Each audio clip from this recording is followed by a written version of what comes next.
Anthony Garotinho, o Flávio não tá muito feliz comigo. Vamos ver esse corte aqui, Rapidex. Eu queria primeiramente lhe ouvir sobre a conjuntura atual desse momento eleitoral pós-Copa, que eu acho que agora que as coisas começam a acontecer de fato, e como é que o senhor vê o momento em que a campanha de Flávio Bolsonaro está sendo marcada por brigas internas diárias, é uma coisa assim que a gente nem acredita no que a gente está vendo. Agora, na CNN, o Valdemar Costa Neto disse que o Flávio não estava preparado para ser candidato. Falou ao vivo e a cores na CNN. E o Paulo Figueiredo, neto do João Batista Figueiredo, comentou a fala do Valdemar, mandando internar o Valdemar e buscar uma enfermeira. Então, é esse tipo de baixaria, não consigo analisar de outra forma, que está acontecendo. O senhor dá o crédito disso à prisão do Jair Bolsonaro e toda uma bagunça em torno até da busca por um capital político, por um espólio político, governador? Olha, eu creio que o Flávio não ficou muito satisfeito comigo quando ele decidiu ser candidato. Eu disse a ele que ele não era o candidato mais adequado. Ele até manifestou publicamente uma certa insatisfação, né, quando eu revelei que o candidato seria Tarcísio de Freitas, na minha opinião, né? Acho que cada um tem o direito de expor a sua opinião, né? Mas parece que algumas pessoas não ouvem. Aí houve um segundo momento, onde ele ficou um pouco mais chateado comigo, quando eu disse que a chapa montada no Rio de Janeiro era uma chapa para perder, se ela chegasse até a eleição. Porque o Cláudio Castro, eu disse, primeiro ele vai ser cassado e depois ele vai ser preso. Ele não foi cassado, mas renunciou. E preso vai. Você não tenha dúvida, eu erro pouco nas minhas previsões. Vai ser preso. Eu disse que o Canela, né, era um candidato ligado, como todo mundo no Estado sabe, a organizações criminosas, a milícia. Ele tinha ligações com Doca, chefe do Comando Vermelho, no Rio de Janeiro, um dos líderes do Comando Vermelho. Eu peguei um segurança do Canela, divulguei para uma matéria que gerou um escândalo no Estado, o policial militar, o capitão Alexander, conversando com Doca, combinando com o Soró de Bel, o Doca e o Soró, sobre uma operação de barricada. Eles colocavam a barricada, mas tudo combinado, assim, sabe? Você entra, faz a obra, aí eu tiro, depois volta lá, tudo combinado com os traficantes e a polícia. Eu disse, olha, esse Canela não vai chegar até a eleição. Canela foi preso, está usando tornozeleira e, pelas informações que eu tenho, vai ser preso novamente. O prefeito de Nova Iguaçu, que renunciou ontem a vice do candidato aqui do Estado, Douglas Ruas, né, a meu ver, né, nunca foi um bolsonarista. Ele votou em Bolsonaro ali por mero oportunismo eleitoral, né? Então, assim, de fato, a crise do bolsonarismo é a crise do Estado onde nasceu o bolsonarismo. O Rio de Janeiro, onde Bolsonaro ganhou com uma diferença enorme. A pesquisa que eu tive acesso hoje, o Flávio perde para o Lula no Rio de Janeiro. Então, a crise do bolsonarismo é a crise gerada no próprio Estado onde nasceu o bolsonarismo. Se é por incompetência de A, de B ou de C, eu não sei. O que eu posso afirmar é que a montagem dessa nominata, dessa chapa aqui no Rio de Janeiro, Foi um desastre total. E agora nós estamos em cima do período eleitoral. Não sei o que eles vão fazer, né? Porque hoje você tem um candidato que não tem vice, que tem um candidato a senador que entrou há 2 dias, o Portinho, substituindo ao governador, e não tem a outra vaga ainda que o Canela, né? Ele pode ser preso a qualquer momento. Esse é o quadro do Rio de Janeiro. Como é que o senhor vê o afastamento ou o silêncio de Silas Malafaia em relação a Flávio Bolsonaro? Isso está ligado ao fato de que Flávio passou a perder apoio entre os evangélicos? Olha, o Silas Malafaia, ele... Essa é boa aqui. Thaís Cunha. Viário, chegando agora, como foi o lançamento do filme? É um corte, gente, tá? O Viário não tá aqui conosco, a gente tá reagindo a um corte. 251 é o que falta, gente. Qualquer ajuda nesse momento é necessária para equilibrar as contas da Folha TV. Vamos lá, queridos. Já fechamos os membros. Muito obrigado a todo mundo que sempre nos ajuda por aqui. Trouxemos 2 entrevistas hoje. Teve editorial e teve muito conteúdo. Vamos lá. está sentindo dentro do rebanho dele, né? Ou seja, dentro daqueles que o seguem do ponto de vista religioso, e até mesmo algumas pessoas que consideram as suas posições políticas, muita dificuldade. Então ele está hesitando. Toda hora ele fala, se surgir um escândalo, eu retiro meu apoio. Tá bom, ele retira o apoio e apoia quem?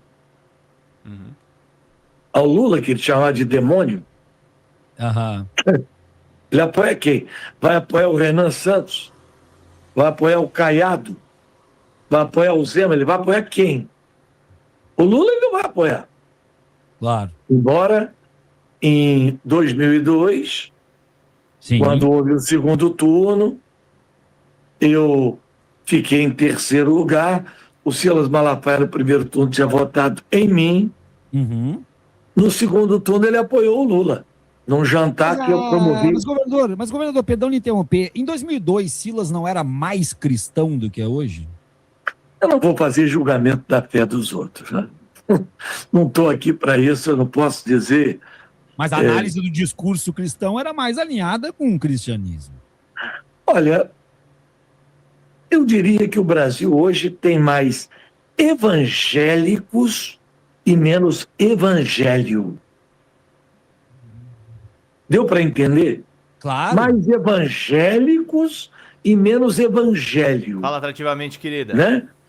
O evangelho de Jesus Cristo, né, não é bem interpretado por algumas pessoas. Não estou dizendo que é o caso do Silas, nem do Antônio, nem do Pedro, nem do Manuel, mas há visões hoje muito fora do contexto bíblico, da palavra em si, do momento, né?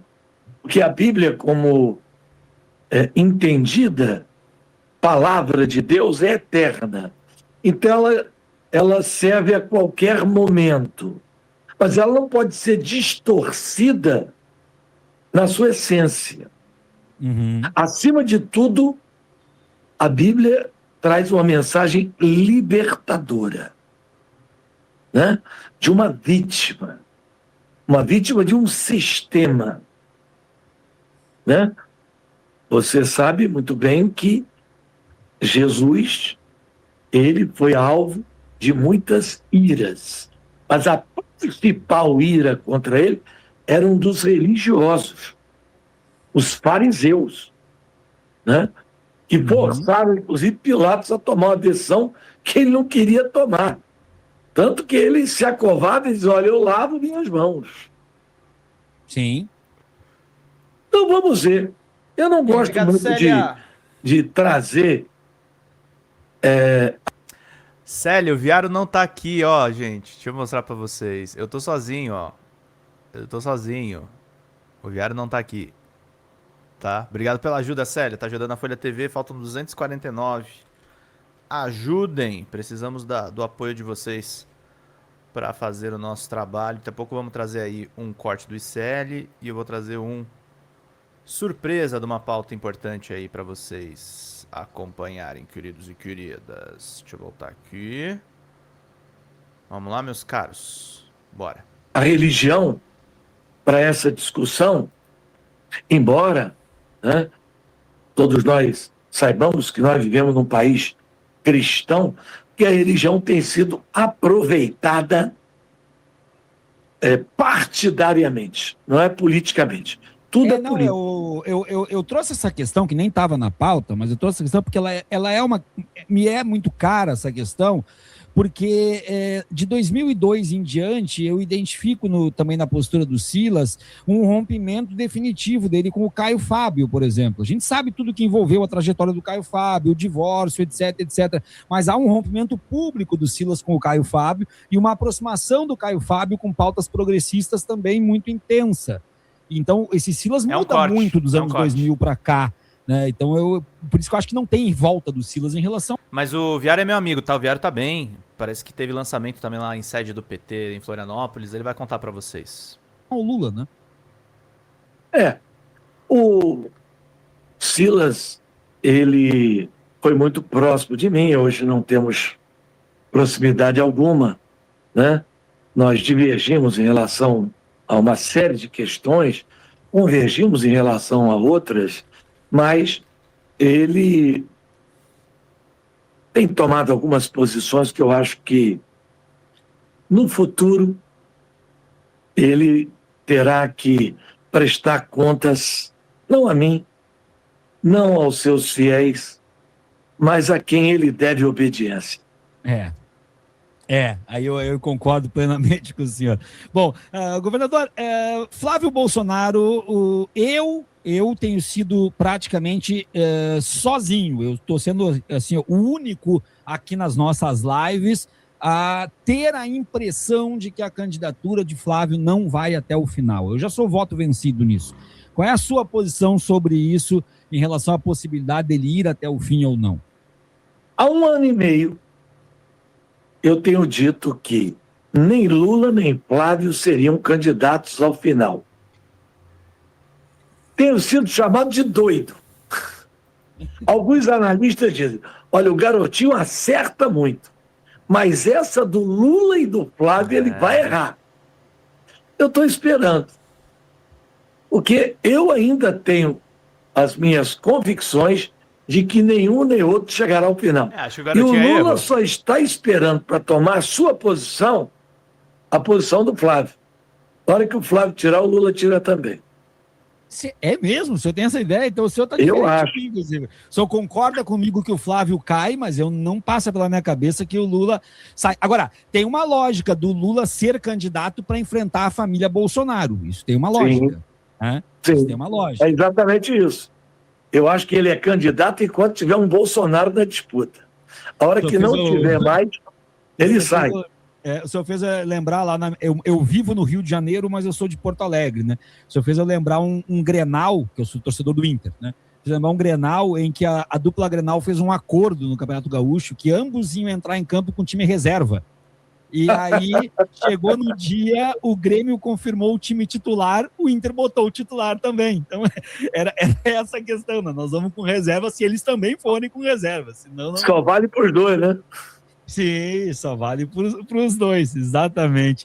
Agora, eu preciso lhe perguntar o porquê, evidentemente. Não da questão do Lula, porque já ficou bem explicada a questão da medição de forças, mas o porquê que o senhor acha que o Flávio não vai ser candidato. O meu porquê é que eu entendo que o Flávio não vai aguentar o que ainda vai vir pela frente antes da eleição. Eu estou dizendo isso há muito tempo aqui e estou sendo metralhado. Eu acho que ele não vai aguentar o que vai vir ainda, vai ser muito pior do que ele espera e do que já veio. Como é que o senhor vê os seus motivos para acreditar que ele não vai ser? Eu acho que muitas coisas virão, mas o que já está posto já é suficiente. Por quê? Ele já não tem o apoio do PSD, que foi fundamental na vitória de Bolsonaro. Ele já não tem ele tá viajando mesmo. O apoio da Federação PP União Brasil. O Flávio tá ferrado. Que também foi importantíssimo na sua vitória. O Republicanos publicou uma nota dizendo que, a princípio, está independente na disputa. Ele vai Ele errar disputaria a eleição sozinho? É. Eu acho que é um isolamento que vai tornar inviável a candidatura dele. Entendeu? Eu acho que é isso. Pode ser até que piore, acontecendo outras questões. Mas acho que o que já está posto já é suficiente para que alguém que tenha um mínimo de bom senso político diga, olha, não dá.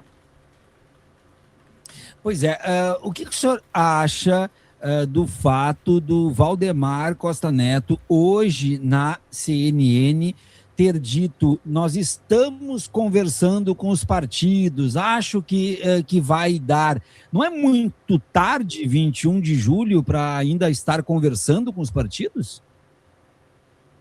Olha, ontem já teve convenção.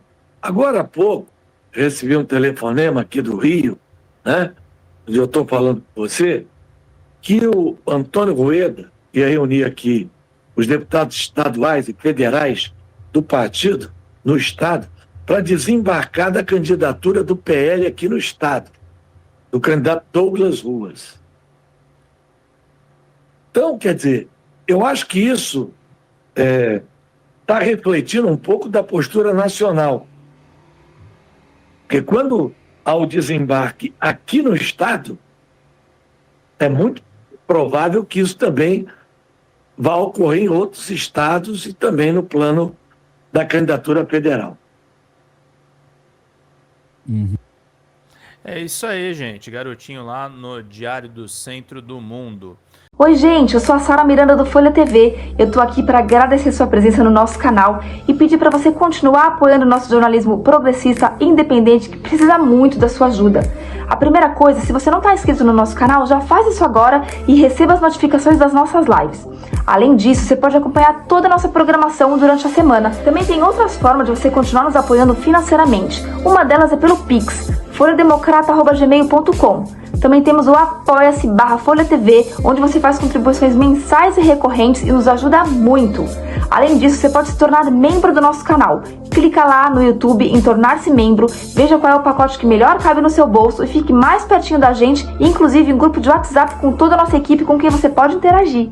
Apoiar um canal progressista também é uma forma de militância. Então fica aqui com a gente, apoia o Folha TV, eu te vejo nas próximas lives. Beijo, até mais!